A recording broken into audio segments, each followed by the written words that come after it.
I offered you $30 million for the company, would you take it? No. Largest offer that's ever been turned down on Shark Tank. When you said no to $30 million, did people think you were crazy? You guys have famously turned down a $30 million offer to buy your business. Three sisters walked into Shark Tank with a dating app almost nobody had heard of.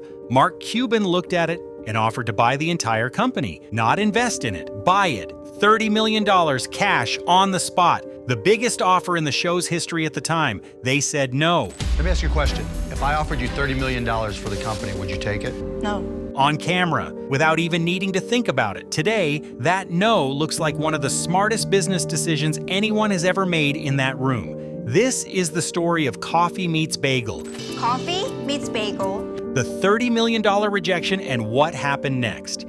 Single women are tired of signing up for dating websites only to get hit on by creepy strangers bombarding them with disgusting messages. And that is why women love Coffee Meets Bagel. The idea came from three sisters, Aram, Dawoon, and Sue Kang. Their app was called Coffee Meets Bagel. The pitch was simple. Instead of endless swiping, you'd get one carefully chosen match a day based on friends of friends. By the time they walked into the tank, the app already had real traction. It wasn't just an idea on a slide. It was live, it had users, and it had momentum. That's what caught Mark Cuban's attention. He didn't just want a slice of it, he wanted the whole thing. Cuban didn't make a normal Shark Tank offer. He offered to acquire the entire business outright. $30 million cash, right there in the room. At the time, it was the largest offer ever made on the show. The sisters turned it down immediately. I sat there and I said, if I offered you $30 million, would you take it?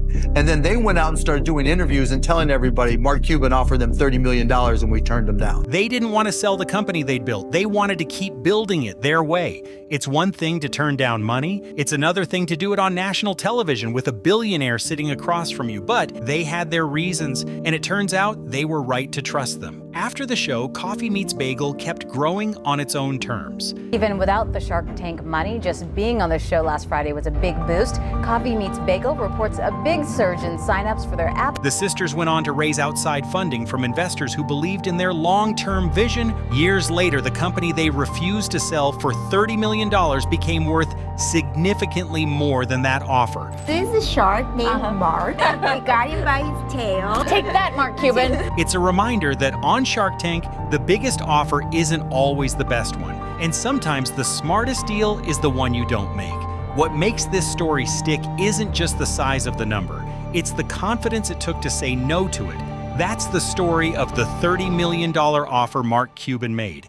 If you like this one, you'll probably like our deep dive into Mark Cuban's full Shark Tank story. Every big win, his biggest miss, and why he finally left the show after 15 seasons. It's linked right here and in the description. Subscribe if you want more full breakdowns like this,